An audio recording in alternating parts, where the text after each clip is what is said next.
আজকে কি নিয়ে আন্দোলন হচ্ছে আর কার বিরুদ্ধে হচ্ছে? আমাদের আন্দোলন কারোর বিরুদ্ধে না। আমাদের আন্দোলন, আমরা যে এখানে লাইন কাটার যে আমাদেরকে দিয়েছে, যে লাইন কেটে দেবে, এরপর ঘরের নিস্তার ঘর ছেড়ে দিতে বলছে কোয়ার্টার, কিন্তু এতটা লোক যাবে কোথায়? আমাদের এই কোয়ার্টার ছেড়ে লাইট কেটে দিলে এত মানুষ, হাজার হাজার মানুষ যাবে কোথায়? লাইন কাটলে তো পুরোপুরি অন্ধকার হয়ে যাবে, মানুষ নিজের ফ্যামিলিকে নিয়ে যাবে কোথায়? তারই আন্দোলন, সবাইকে সংযত করে সবাইকে জানানো যে দ্বিতীয় দিন আমরা কি করব, কিভাবে যাব, আগে বাড়বো, তারই আন্দোলন। রাজ্যে আর সেন্ট্রাল গভর্নমেন্ট দুটোই তো বিজেপি, তার মধ্যে আপনারা ইসিএলের বিরুদ্ধে করছেন, এটা কেন? ইসিএলের আমরা যাবো কোথায়?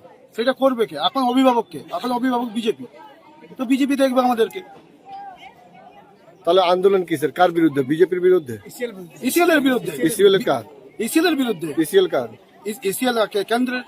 কেন্দ্রের কে সত্তাতে কি আছে কেন্দ্রে? সত্তাতে বিজেপি আছে। তাহলে আপনি বিজেপি বিরোধ না, করছেন? একদম না, বিজেপির বিরুদ্ধে না। নিজের পেটের জন্য, নিজের খিদের জন্য, নিজের ছোট ছোট বাচ্চার জন্য যাবো কোথায়? ব্যবস্থা কে করবে? ওনাকেই তো করতে হবে, আমাদেরকে দেখবে কে? ইলেকশনের আগে আমাদের সিএম রাজ্যের সিএম উনি বলেছিলেন কি ইসিএল কোয়ার্টার ভাঙা যাবে না, তাহলে ওনার বিরুদ্ধে কি আপনারা আন্দোলন করছেন? না না, বিরুদ্ধে করছি, ওনাকে জানাতে চাই যে আমরা প্রবলেমে আছি, নোটিশ চলে এসেছে, আপনি দয়া করে আমাদেরকে দয়া করুন, কৃপা করুন। এত মানুষ যাবে কোথায়? এসিএলতে আমরা সিএসআর রিপোর্ট চাপেন। আপনার নাম? আমার নাম জয়ন্ত বাউরি, টিরাট কলিয়ারি।